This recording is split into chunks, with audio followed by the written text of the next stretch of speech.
Hello all. Welcome to another episode of Consarc and AI podcast. Recently we started a new format in Chennai where we had 3 CFOs from 3 different companies come and present their views on what AI and finance is doing to their day-to-day lives. Today we are in Hyderabad. We've had the opportunity to invite guests from the healthcare and healthcare services domain.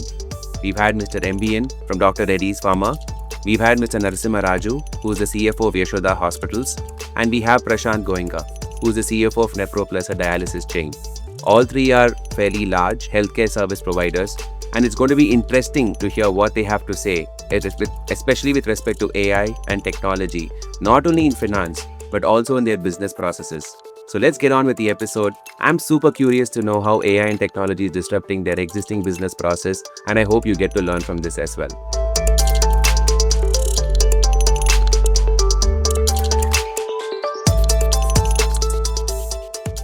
So, let me start with a quick icebreaker. With the benefit of hindsight that you all have, if you weren't in finance function today, what do you think you would have been? What I mean, sir. So I would have definitely as a farmer, That's great. as a farmer. Yeah. And you? I think I would have been teaching maths because maths was my favorite subject, and also my father was a retired headmaster. I always had respect towards the teaching profession.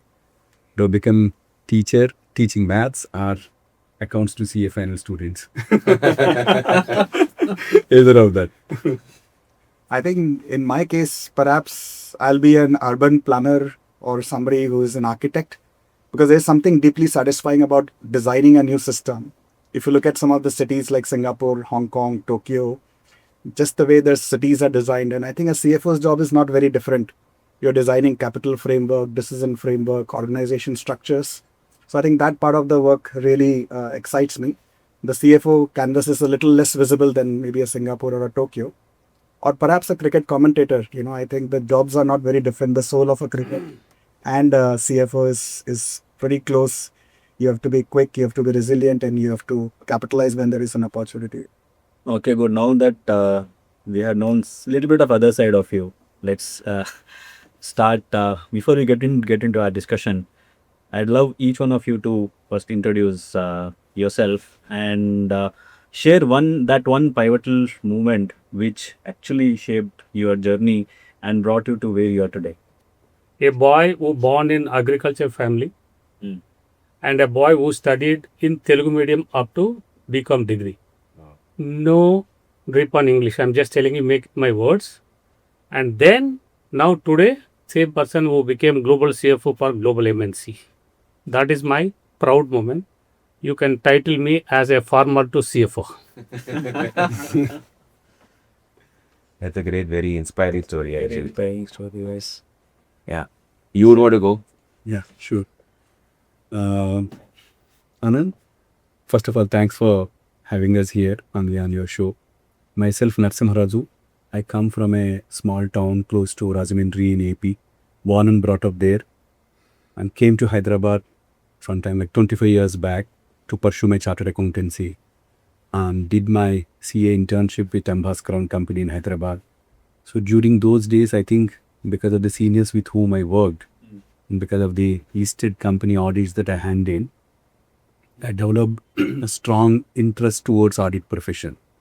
Then I decided that after passing CA, I should work with a large audit firm, Big 4 audit firm. So as I expected, after passing CA, in the CA campus interview, in spite of many corporates coming to the campus, I didn't even try to attend any of those interviews. I wanted to attend only Big 4 interview, and in that year, in 2006, EY was the only Big 4 which came to the CA campus. When I attended, I was fortunate that I was the only one who got selected in the campus interview. And that's how my professional journey began with Big 4. I spent close to 6 years over there, six and a half years.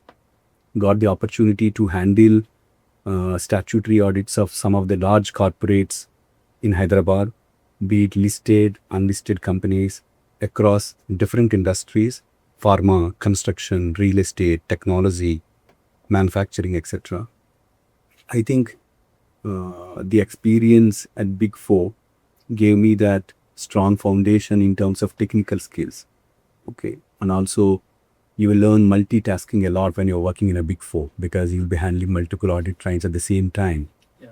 And I remember I was handling close to like 10 to 12 audit clients at the same time.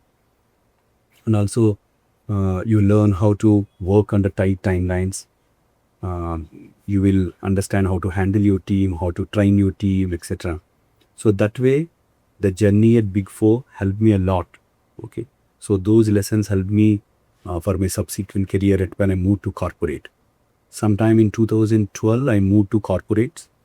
5 years I worked with renewable and real estate sector, and in the year 2017, I joined Vijay Diagnostics when private equity investor Kedara picked up a minority stake over there. Got the opportunity to work closely with both the promoters and also the private equity firm, streamlined a lot of critical business processes, implemented ERP, and customized many modules so that the monthly reporting or be it a quarterly reporting exercises were the timing was shorter because of that. I think all those initiatives helped us a lot. During our IPO, when we did it in 2001, we could do that in a short span of just 5 months. I remember during pandemic in 2021, we had a kickoff meeting with the bankers on April 1st. Considering the pandemic, everyone expected it would take at least 10 to 12 months because you don't know what will happen to the markets, what will happen to the team, etc. But fortunately, because of the groundwork that we did in the earlier years, we could file the RHP in a record time of 65 days, the RHP from the kickoff date. And then intense preparation during IPO, did more than 100 roadshows. Because of pandemic, we could not travel around. We did virtual roadshows, logged in the boardroom for 1 month, morning to night. I did more than 100 roadshows successfully, and then launched the IPO on September 1st in just 5 months. Last year, I moved to Yashoda Hospitals as CFO. So these are good the journey. Yeah, I mean, when the entire world was locked down in their home, you were locked up in office to prepare for an IPO. True. Yeah, sure. Yeah, though I think in my case, as sir said, farmer to CFO. In my case, if I have to label it, I would call myself as an accidental CFO. I grew up in a small town in Maharashtra, did my engineering and economics from BITS Pilani. So that wired me to look at systems and numbers simultaneously. I could appreciate the importance of technology systems. I could appreciate how numbers can bring the story together. Then I went on to Chicago booth to do my MBA. So that gave me a global thinking perspective. Studied under many Nobel laureates, including Raghuram Rajan and many other Nobel laureates. So that gave me a very strong ability to challenge conventional thinking and think outside the box. After that, working for 19 years in HSBC Bank, 10 years in US, 2 years in Philippines, and last 7 years in India with HSBC gave me that ability to drive cross-cultural commercial acumen and also a very deep understanding of how to look at capital and risk at scale. So, sort of combining all of those three things. But the real pivotal moment came from me when I moved to NephroPlus. Because when I was working in the global banking arena for more than 20 years, one question was always nagging. What impact am I creating? What is the ultimate problem am I solving when I'm doing my role? And I think NephroPlus, that purpose was very clear. Every action I take as a CFO, whether it's cutting cost, whether it is driving efficiency, adds life to the patient. In dialysis, the patient has to come 3 times a week. And every time they come, we give them 3 more days to their life. For a dialysis patient, both the kidneys have failed and they cannot pass urine. So they can only survive by doing the dialysis. So it feels very impactful. And I think that was one of the reasons I moved to NephroPlus and I've never looked back before. Healthcare is a very new space. I've never done a CFO role before NephroPlus. So coming into NephroPlus as a group CFO was a completely new experience. And it was a fairly new place because the company was private, growing very fast. Underlying system and process were quite evolving and not where it needs to be. And within 6 months, we decided to go for IPO. So that the entire IPO journey, which I think all of you have seen, so very intense. You have to it's like changing the engine of a plane while the plane is running and sort of land it in a soft landing manner. So good experience. And I think just that ability to bring a little bit more problem solving approach to whatever I'm doing has helped me so far. So thanks for the introduction. So where we like to go from here is obviously, I think, given the sheer experience and changing landscape that each of you have seen, right? I mean, sir, obviously for a longer duration per se, right? What we like to want to move into the next segment is how have you seen finance functions evolve, and probably more particularly in the last 2 to 3 years, right? Not going all the way back from ledger days and bookkeeping days, etc. And I'm sure we've all kind of moved fairly ahead in that. But I think in the last 2 years, I think it'd be fair to say that there's been a lot of disruption in the technology space, in the kind of solutions that the market has to offer for finance functions, for business functions, whether it's ERP applications. ERPs are moving through a transition from on-premises to cloud, kind of setups, and companies are also making that migration as we speak. Data being the new oil is very territorial, whether it's geopolitically speaking or company speaking, and I'm sure as CFOs, it'll probably be even more sensitive per se. So I think I'd like to just move on to that segment where we just like to get a sense of, specifically in the last 2 3 years, what kind of impact and disruption have you seen in your finance teams, in your finance organization? It could be people, it could be process, it could be systems, just any of those which stands out to you as saying, okay, this is something which has changed very fast compared to what you have thought initially. So if any one of you can go first on what has changed in the finance functions or in finance teams in the last couple of years specifically, that would be a good way to kind of get this segment going. I think from last 2 to 3 years, okay, slightly, I think post-pandemic, okay, in Vijay Diagnostics, okay, being a healthcare organization, what was happening is we were introducing a lot of digital initiatives, both from business point of view and also from the finance perspective as well. And also we initiated few automation activities in the finance as well during that digital journey. Something like RPA automation, the robotic process automation we have done in billing. Okay. So there are close to like 8 to 9 people dedicated in doing just the billing. Got it. Okay. So what we have done using the RPA, okay, we implemented a bot so that at the end of the day, it will download all the CGHS patients' records and the prescriptions, the reports, etc.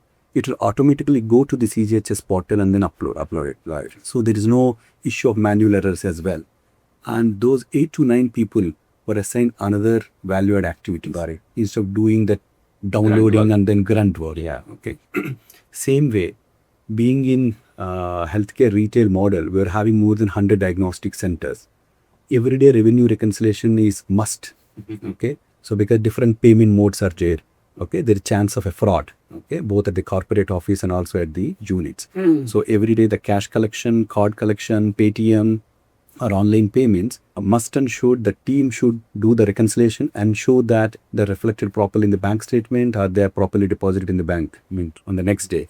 So close to like 3 to 4 member team were doing these reconciliations, covering more than 100 diagnostic centers. Okay. And if I were to put you on a spot there, right, and to ask you a question, the change that is coming in finance, is it more driven by business pressures, or is it a combination that finance is also driving certain change because it warrants commercial success for the organization? Is it a bit of both in your experience, or is it more business is changing, hence I have to change? What do you think would take priority? It's a bit of both. Okay. One is, since the business is getting evolved, finance should be ready Okay. to implement that change. Got it.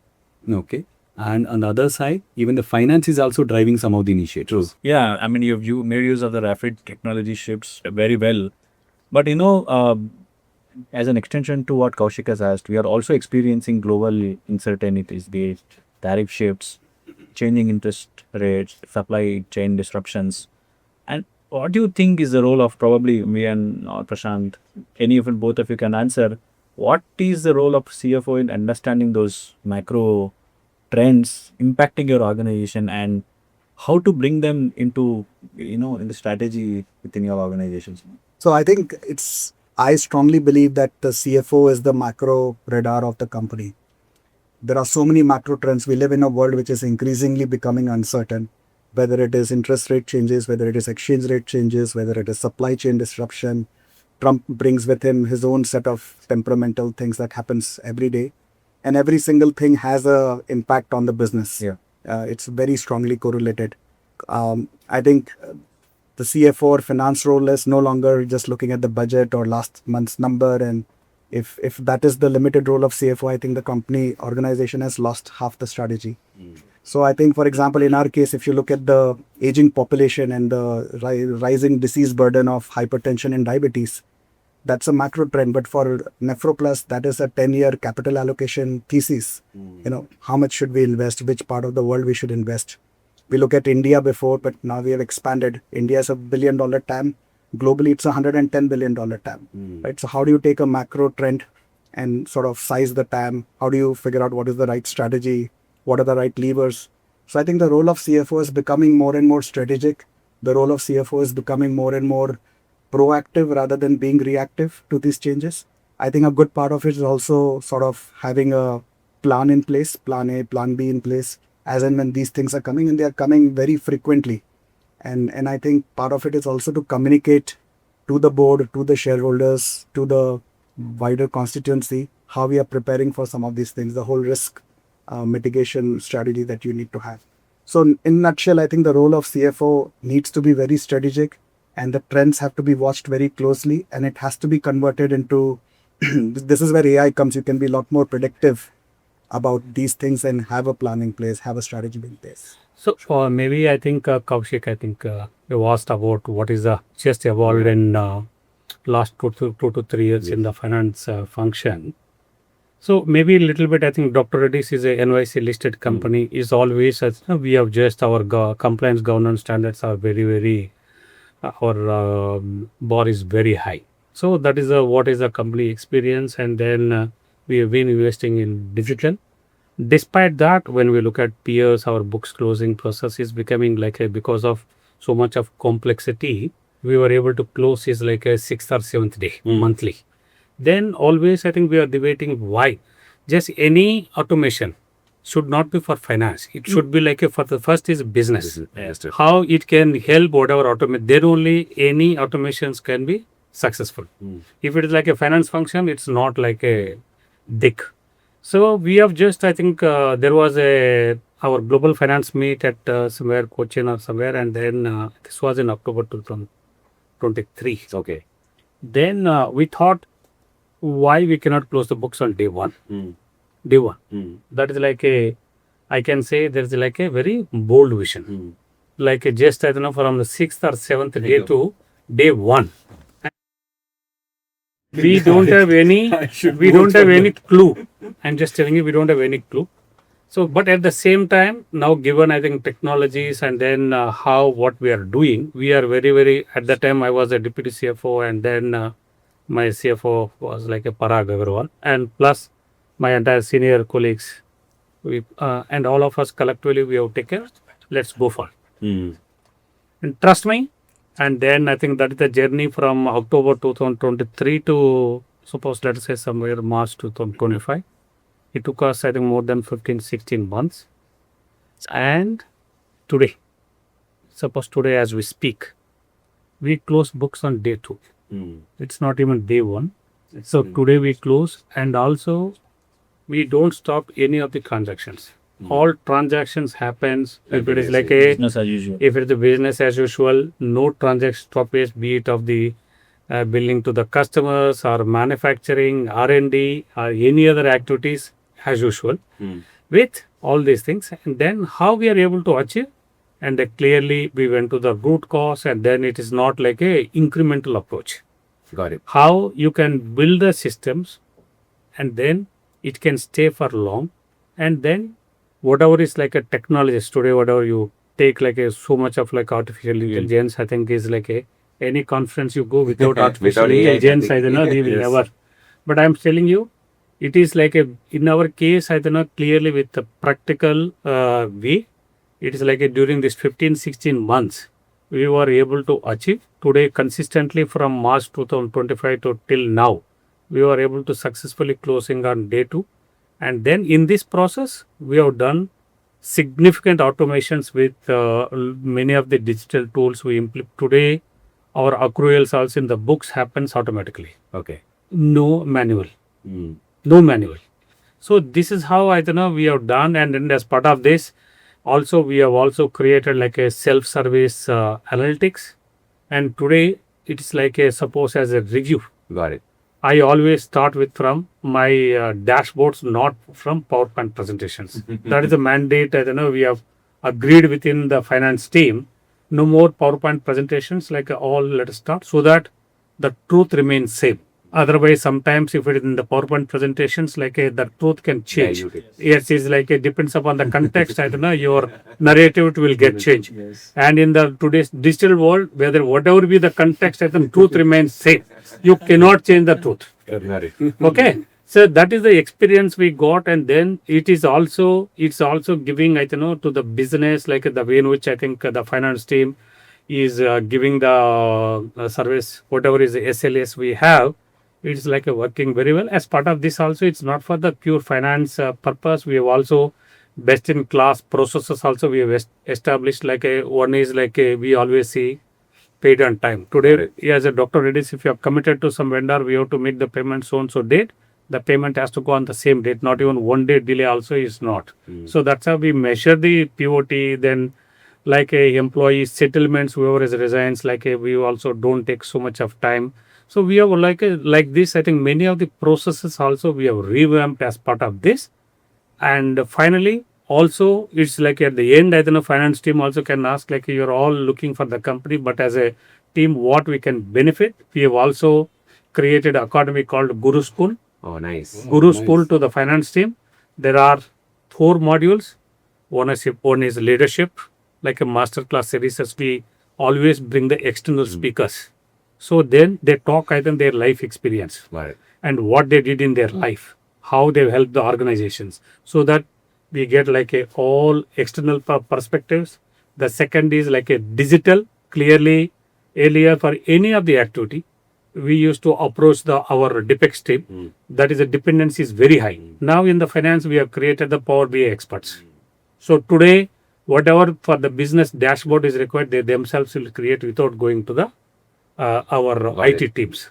The third is like always being, I think, being finance professionals, CAs, and all other ICAA, anyone, they always require the core technique. training.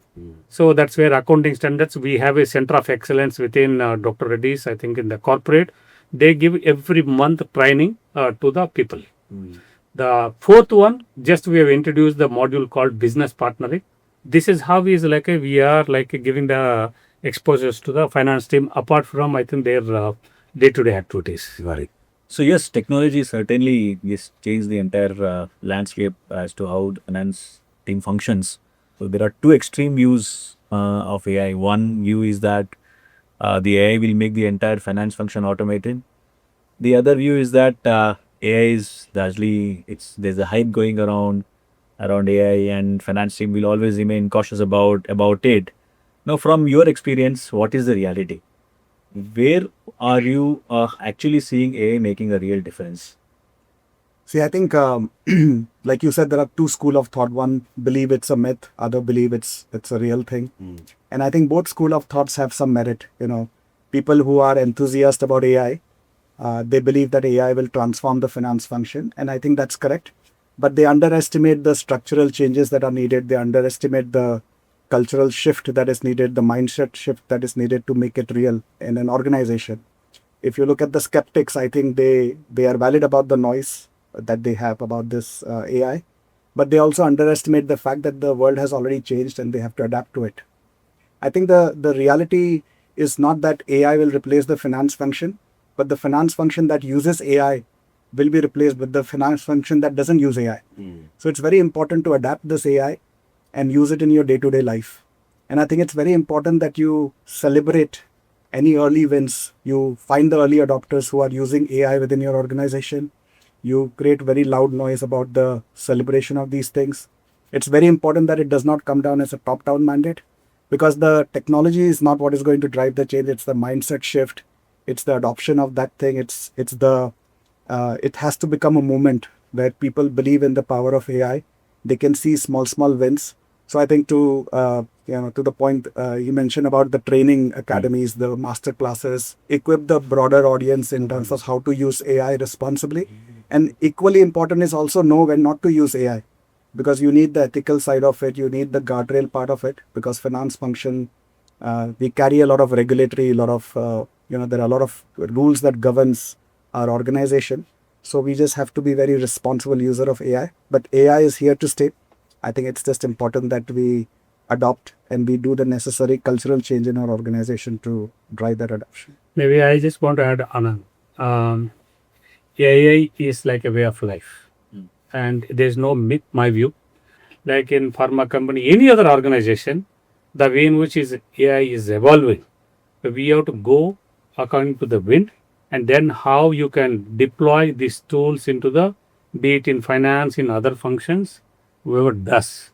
And then where the humans can be focused more, and also how you can improve the productivity through AI today. Suppose if the people are what they're doing through AI, in my view, maybe like a even 10x also is possible some of the areas with real automations. If you do any incremental automations, it will never help.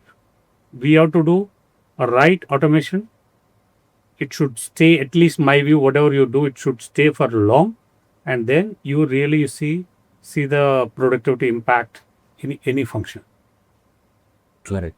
And I think I'll probably just draw a parallel here and probably get into AI specific use cases in each of your orgs, right? And the good part about this panel today is that you're all in healthcare adjacent, right? So there's a lot of cross leverage learning potentially possible, especially from the institution DRL is, right? So maybe to you first, Prashant, one of the studies that we have done with an organization called Fresenius Medical Care, which is into dialysis at a global level, right?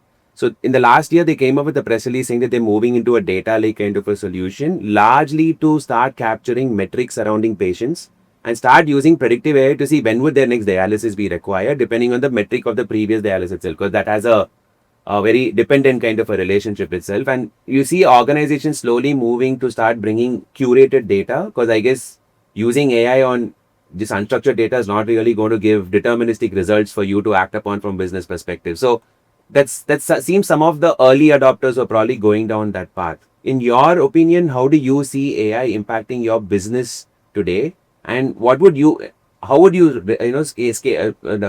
it or give a confidence score? Would you say it's still on the fringe and it's yet to kind of impact your business disruptively? Or would you say it's already starting to actively disrupt your business processes per se? How would you look at it in your context? I think it is actively starting to disrupt our business process. I mean, I would like to break it into three parts: crawl, walk, and run. In a company, we are a very young company. We are a 15 years young company, and I think long way to go. So for us, the first step was to get to some basic foundations in place: the compliance, the audit, the monthly closures. Once you get that in place, then you get the license to go after the transformational element. And we have conquered that part. IPO in a certain way necessitated that change, and it happened at a faster pace than it would have otherwise. Now that we have crossed that foundational phase, now we are in a phase where we are using a lot of real-time dashboard. For example, we are using CCTV cameras. We are in 300 cities, 500 clinics. There are CCTV camera. Now the CCTV camera can give us real-time feed of millions of data points. Are they wearing gloves at the time of doing it? Right. Cross-infection is a biggest reason for mortality. If you have drop of bloods on the machine, it can be cross-infected to another person. We can actually, with CCTV camera, pinpoint exactly when that is happening. So the clinical outcome is anybody stealing inventory? Is there any, So the CCTV camera is giving us a real-time feed of that. We can now monitor real-time center performance. We have a tool where the RFID tagging of the machines, the fixed asset, can be done on a real-time basis. We have a tool which can do real-time management of the inventory moving through a system when the milk run is happening. So we have now moved to a phase where the real-time monitoring of things are happening, and finance is adopting, because finance is no longer a backroom function. Yeah. It has to work with the real-time data along with operation while the operation is in the flow. So the third frontier for us where we have started dabbling is more predictive. Can we now predict deterioration of, so a dialysis patient has to do 3 dialysis per week. Can we use some predictive analytics to figure out when will they need an ICU admission, or when the risk is going to be higher? Can we use some predictive analytics to when the machine will need replacement? We have now started using IoT inside our machines. So depending on the vibration data of the machine, we can actually predict when it needs preventative maintenance, and that has allowed our machines to actually increase. Accounting life is 7 years, but we are able to take it to 9-10 years. Oh, nice. Right? So things like that is also coming into the picture. So I think from a crawl perspective, the basics are in place. In terms of walk, we are now doing a lot of real-time work, which has evolved quite well. And now the running part, which is more, how do you get into predictive phase, where not only the patient and guest benefit, but from a P&L perspective, also each and every item has a very direct P&L impact. Got it. If I were to draw parallels from his experience to, say, hospital kind of a domain, you've already given examples of EMR, kind of start leading into more availability of data for initially doctors and now for outpatient consultations. You're hearing some hospitals having AI assistants summarize EMR records and give it to doctors for them to easily consult and kind of, reduce the turnaround times from a consulting perspective, etc. Those are some disruptive practices which we are starting to hear, not like a mainstream domain kind, but you're starting to hear doctors adopt much faster per se. So for you, what's been your experience with respect to AI in your business per se, right? From a business perspective and a finance standpoint, how would you look at it from your standpoint? In Vijay Diagnostics, we have implemented a new radiology software. What we have done, we have mapped the strengths of all the radiologists. Okay. And within 100 radiologists, we have mapped their strengths, saying this set of radiologists can do X-rays. This set of radiologists can do only pediatric cases.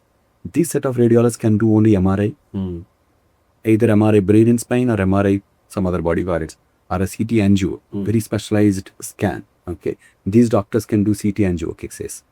So when you have mapped the strengths of these radiologists in the radiology software itself, once, say for example, one child undergoes a scan, okay, immediately those images will be pushed to only set of those doctors who are live in their environment. But suppose only 2 doctors logged into the system, okay, it will be pushed to only those radiologists so that they can quickly turn around the report on that. Understood. So what happened because of this, the turnaround time of reporting of all these scans was much quicker than it was before.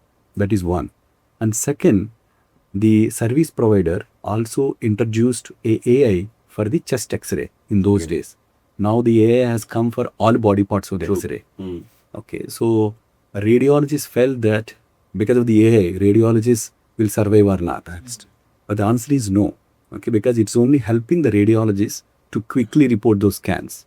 Okay, so we implemented AI. Okay, so even in most of the hospitals, I think in the coming days, definitely AI is going to help these radiologists and also pathologists to report these results much quicker in an efficient manner so that the patient safety also is taken care. Got it. Okay. Got it. Sir, with respect to you, I know you've already kind of given a fair amount of finance initiatives as a masterclass for some of us, honestly speaking. So for you, it's a little different question, sir. Sir, in pharma, what we are seeing is AI in clinical trials, AI in drug discovery, AI in doing research and development work, right? Especially in terms of patenting, etc. The kind of documentation required. We are hearing companies using AI to significantly accelerate their patent filings with respect to whatever formulations, whether it's generic or specific, in terms of how you're seeing this, sector. So as a sector, and given DRL is one of the forerunners in this sector, can you give us some use cases where it would look like, okay, wow, this is happening in pharma. You didn't imagine this to have happened maybe 6 months back, 1 year back, and then now you're seeing it actually happen. Can you give us any 1 or 2 examples with respect to pharma and how you're seeing the impact of AI for you? Yeah. So I've already spoken about what we did as part of the finance transformation at the organization level. Second, I think today the lot of AI digital tools we implemented, be it in R&D, manufacturing, as well as marketing areas. All the areas, I think, apart from this regulatory quality also. Suppose if I had to speak in R&D, suppose here like R&D, any new product, I don't know, particular route, if you go, how many months it will be. Because of the past data what we have in the system, then I don't know, always the digital tools will say, if you go particular route, I don't know, suppose this is the way, if you do the experiments, then overall the timelines can be reduced. The developmental time. So that's how is R&D we made. In the manufacturing also is like being we are in generics industry, like yield improvements, I don't know, means I don't know, the product cost is very, very crucial because is in the front end side, always the price erosion will happen. Then at the same time, your cost also has to come down. So always, I think we use the digital tools, various digital tools, how we can improve the yield. Be it, I don't know, suppose batch productivity, or it's like a what material we should use, like a, how you can use the lower materials, lower quantity, not the lower material means lower quantity, thereby overall cost how you can Manage. with various, I think, simulations. I think this is how is in the manufacturing also we use. Even in the marketing, like a omni channel where we are not present, like a digital tools, I don't know, can approach through digitally to the doctors. Then how we can get the prescription. So now, if you ask, like a, in the Dr. Reddy's, I think it's many areas, be it like in SCM, quality, all the areas you name it, on almost all the areas, I think the digital tools are being implemented, and then we are seeing like a definitely there is a good amount of Increased results. productivity. Okay. Good got it. amount of productivity. So the good part about all of these discussion topics that we've had among the three of you is that we are hearing less finance and we are hearing more business, right? So if I were to logically move into our next segment, which is typically trying to say, how should a finance professional who's an aspiring young accountant who's getting into this domain, right? How should they be looking at all of this, right? Should they be looking at finance as a business partnering kind of a role on day one? Because we've gone through an evolution journey of being compliance leaders, accounting compliance, gap compliance, regulatory, and then we've moved slowly and evolved slowly. So we've had the benefit of hindsight to slowly adapt to change and constant and come into a role that we are playing today from a business partner's perspective. So if I were to kind of now ask your views, or as for aspirational accountants who are trying to enter this field, how do you think this field has changed and how should they be looking at this field for themselves as professionals if they were to enter this field? So maybe let me go. Here is like a, whether it's like in today's AI world also, my view, any person first has to understand why they are doing the any of the task. Okay. Without like, it's like my boss has told to do me like this, it will never, a person will never have any success. Got it. Person has to understand, I think, suppose that's why whatever they are doing, first they have to understand why they are doing. Even if suppose with today's like whatever they have learned, I don't know, technologies, what suppose when I did my CA in 92 versus as today, there's a big change.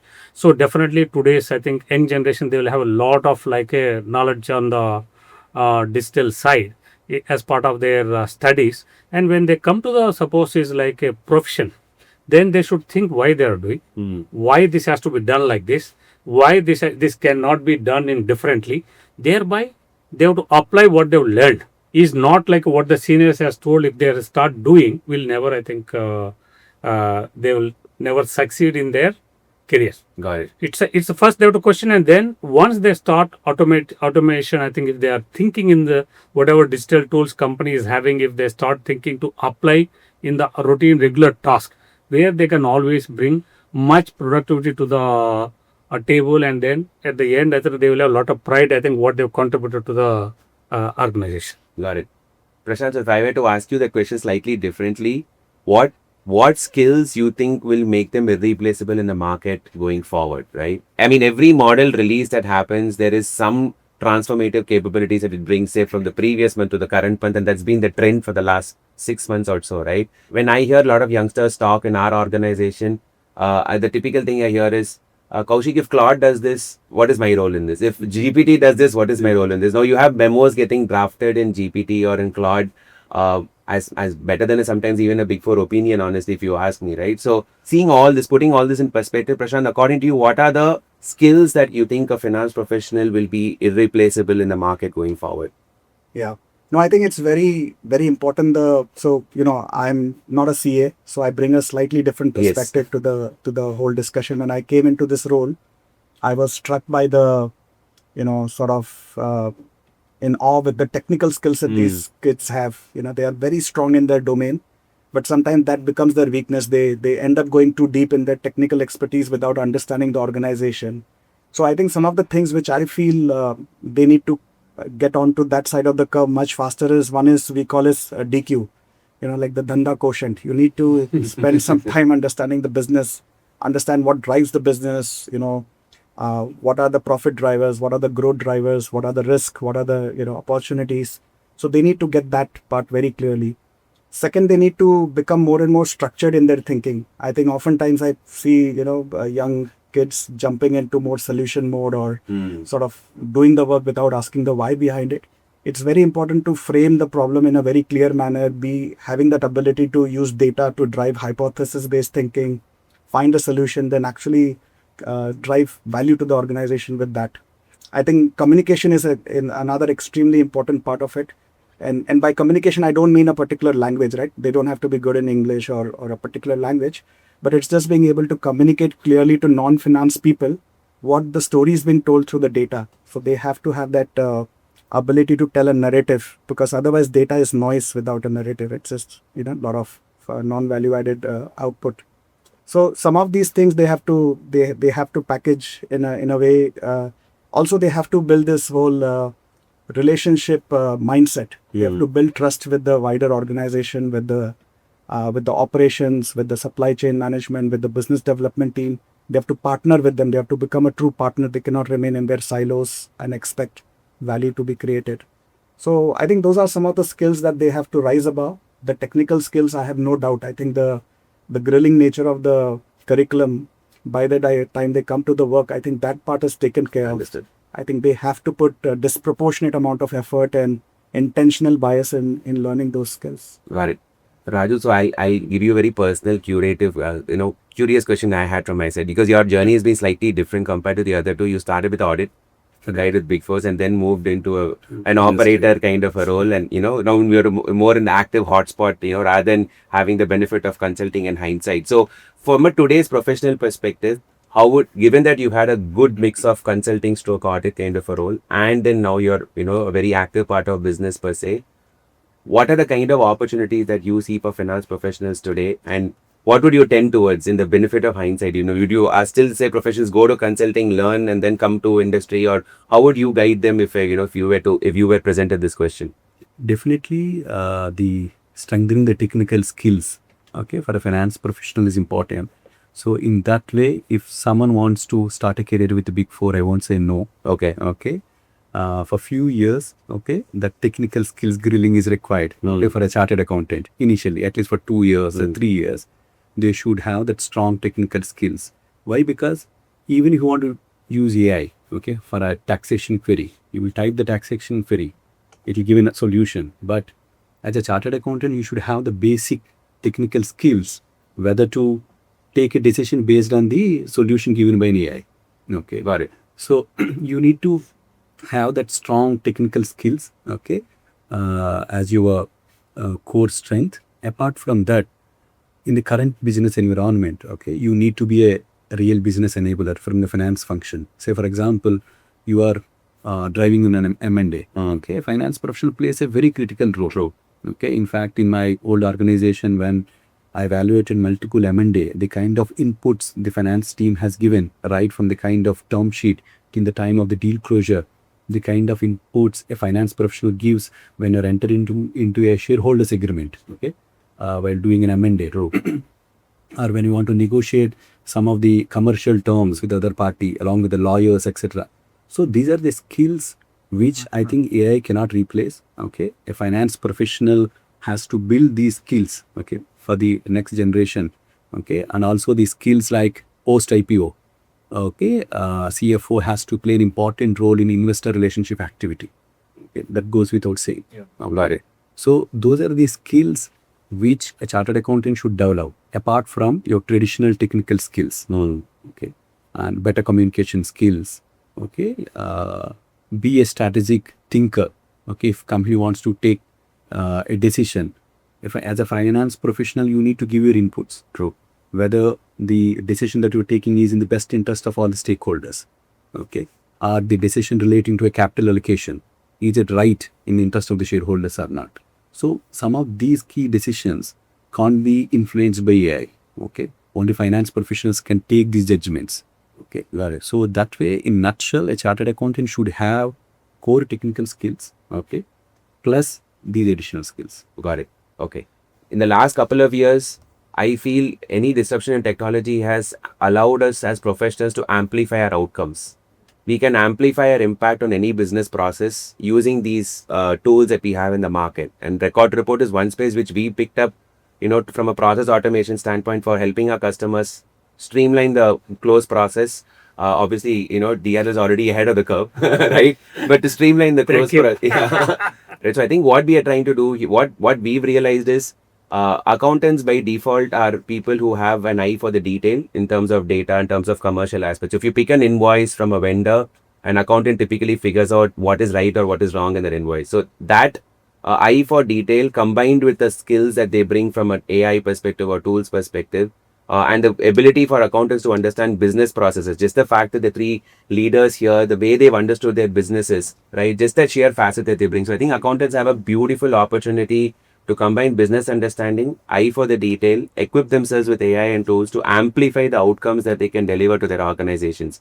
So what we do in our case is, we have, some of the team members are here as well. So we have in our case try to have a drive towards saying how can we use AI to deliver results faster to our customers. If we are doing, say, a consulting engagement, how can we give the outcomes almost on real-time basis rather than doing a 2-month engagement and giving a retrospective insight to the finance teams, right? How can we go as close to real time as possible in terms of coming up with diagnosis? So we've started doing engagements end to end, where what used to take 14 days, 15 days with about 3 or 4 people, we are trying to do it in 4 days, 5 days with 2 people, right? So that businesses get their outcomes faster and they're able to act upon it more on a real time basis rather than it being a more hindsight kind of a. I think that's been the most exciting change for me personally. I feel we can really leave lasting outcomes in our organization using AI and technology, which I think couldn't have been the case even as recent as 2 years back. So that's how I would look at it. Fully agree. Just as an example, we have started, I think, our shared services journey in 2004, which world don't know how to operate the shared services. So from there, I think today it's like in our P2P process, I think, suppose the 3-way match, suppose PO, GRN, and then invoice. We have deployed the tools, I think, is more than 50%, I think, happens automatically without any human intervention. Got it. So I think we'll just move into the next segment. The next segment is more like a closed segment, quick rapid fire questions. Rapid fire in the sense question is also be small and answers are also expected to be one-liners, right? Not one word. So we won't go down to that part. So it's a bit of fun. We just thought we'd close out on that kind of a note. So we'll probably go in this order itself and then we can then kind of take it forward from there. So for you, budget season, is it strategy time or negotiation Olympics? It is a strategy time. Okay, great. So one finance process that you'd happily automate forever, which is not already automated, obviously. FSAP process. I think we should talk. I don't want my team member to come until I'm preparing the financials. It will take another 2 days. Okay, if that process is automated, I think the main headache is gone. Great. So, Prashant, to you, what kind of a CFO are you? Are you an early bird CFO or a late night strategist? I think early bird. Some of the creative work happens before the inbox takes away your loan. Yes! True, Very true, true. Very true. Very true. Okay. One leadership trait to you, sir. One leadership trait every finance head must have.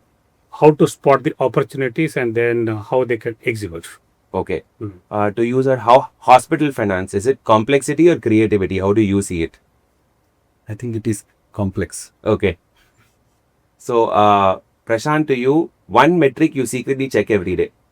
Collections, because I think Cash is king. yeah, cash is king. Cash is the oxygen.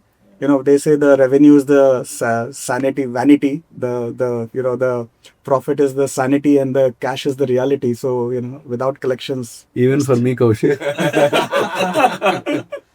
Same industry. Great. So, for you, revenue leakage or working capital, what keeps you up more? Revenue leakage. Okay. To you, doctor negotiations or vendor negotiations? Doctor negotiation. We have to understand from Raju So, Prashant, offline we have to understand, I think. so you stole my next question because that word came up in the next question. So, Prashant, to you, when you hear in a meeting, let's take it offline, what do you think it is? Is it productive or is it a polite escape? I mean, it depends if there is a fallout. But in most cases, it's a polite skill. Mostly that is a politest question. So one skill that you see will become obsolete going forward, especially with finance professionals. Any of the routine tasks, like a BRS, I don't know, suppose this reconciliations, any of the routine tasks, I think will fully digital tools will take. Understood. What is the one finance process today that you still feel is stuck in 2005? Little difficult. I think the financial statement close process itself still Stuck. olden days. You have to prepare the draft financials, give it to the auditor, come back and then do it again. Okay. So that process still remains same. Okay. Got it. So Prashant, we'll end up with you. What is one thing outside finance that has made you a better CFO? I think outside finance, I mean, to be honest, just spending time with young people, my own kids, just the new world seems like a very courageous world, very different world. So just being able to step out of your box and see what the world is like from the eyes of some of the youngsters. Great. Cool. So thanks a lot. So if each of you can just leave with a concluding note that you'd like to kind of conclude this session, we can then wrap it up with that. So anyone can go, or maybe sir, you can go in the same order. So firstly, is very happy. I think the way in which I think today's entire talk is like a need of the hour. I can say that. Okay. Today is like AI everywhere. It is there. The person who thinks how, I think they can deploy in the right way, and they are going to be very successful. Rather than thinking that is whether it's a myth, we have to come out of myth and then come to the reality. This is the way of life. Okay. Great. I think, Kaushik, all finance professionals should mandatorily understand what are the various digital tools or technology that are available. Okay, they need not be a software engineer to do coding, etc. But at the same time, they should know what's happening around the world. Okay, what are all the various digital initiatives that are happening, which they can implement in their day-to-day life, in their finance function or in their business functions. Okay, to do things more efficiently. Got it. That's the need of the hour. Okay, we should not remain like a traditional, professional concentrating just on accurate numbers or compliances. At the same time, we should know what's happening around the digital world. Got it. Prashant. Yeah, no, I think forums like this are very helpful. I mean, while this discussion was going on, I took mental notes of 4 or 5 things that I know I will go back and implement. So very important that we share with each other and raise the bar and sort of take the entire country and the sort of industry to next level. And I think very important as a professional, we also acknowledge what we don't know and keep minds open, because there is a paradigm shift. Whatever we think cannot be done can be done, and so just that openness about learning and adapting. Great. I think so. The takeaways in terms of a constant evolutionary process with heightened awareness and an open mind and inquisitive mind, I guess. I think with these 3 notes, we conclude this episode. Thanks a lot for your time. I know it's precious. I know the year end is also approaching and you have day 1 to close your books anyways. So, but yeah, thanks a lot for your time and really appreciate it. Thank you. Thanks, Kaushik. Thanks, Kaushik, Anand, for having us here. Thank you. Thank you, Prashant. Thanks.